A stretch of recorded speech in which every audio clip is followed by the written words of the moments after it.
राष्ट्रीय शिक्षा नीति 2020 के अंतर्गत भारतीय ज्ञान परंपरा विविध संदर्भ विषय पर 2 दिवसीय कार्यशाला का आयोजन 27-28 फरवरी 2024 इस विषय पर मुख्यमंत्री डॉक्टर मोहन यादव ने पत्रकारों से चर्चा में बताया कि 2 दिवसीय कार्यशाला हमारे उच्च शिक्षा विभाग हिंदी ग्रंथ अकादमी के द्वारा आयोजित की गई थी। महामहिम राज्यपाल मंगूभाई पटेल और मैं स्वयं और उच्च शिक्षा मंत्री हमने उद्घाटन पर्व पर भाग लिया। मुझे इस बात की प्रसन्नता है कि धीरे धीरे हमारी उच्च शिक्षा नीति लगभग चौथे वर्ष में प्रवेश कर रही है और उस नाते से आने वाले समय में भारतीय ज्ञान की कई सारी विधाओं को अलग अलग सब्जेक्ट के माध्यम से विद्वानों को लेकर उच्च शिक्षा विभाग इस दिशा में ठोस कदम उठाए। आगामी शैक्षणिक सत्र में इसकी अत्यंत आवश्यकता होगी। मुझे इस बात का संतोष है कि विभाग बहुत अच्छे से अपना कार्य कर रहा है। यहाँ मैं इस बात को भी रेखांकित किया है कि जो विश्वविद्यालय हमारे बाहर भारत के बाहर भी आकर के शिक्षा के मामले में अपनी साथ बनाए विभाग की जो आवश्यकता होगी, जो ज़रूरतें होंगी, शासन उसके साथ खड़ा है।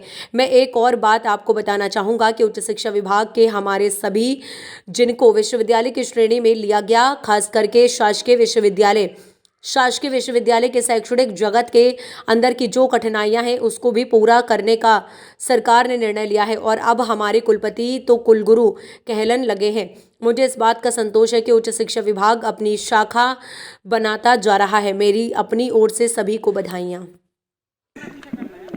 इस विषय पर यह 2 दिवसीय कार्यशाला आज हमारे उच्च शिक्षा विभाग हिंदी ग्रंथ अकादमी के द्वारा आयोजित की गई थी। माननीय महामहिम मंगूभाई पटेल और मैं स्वयं और माननीय उच्च शिक्षा मंत्री हमने ऐसे उद्घाटन सत्र में भाग लिया।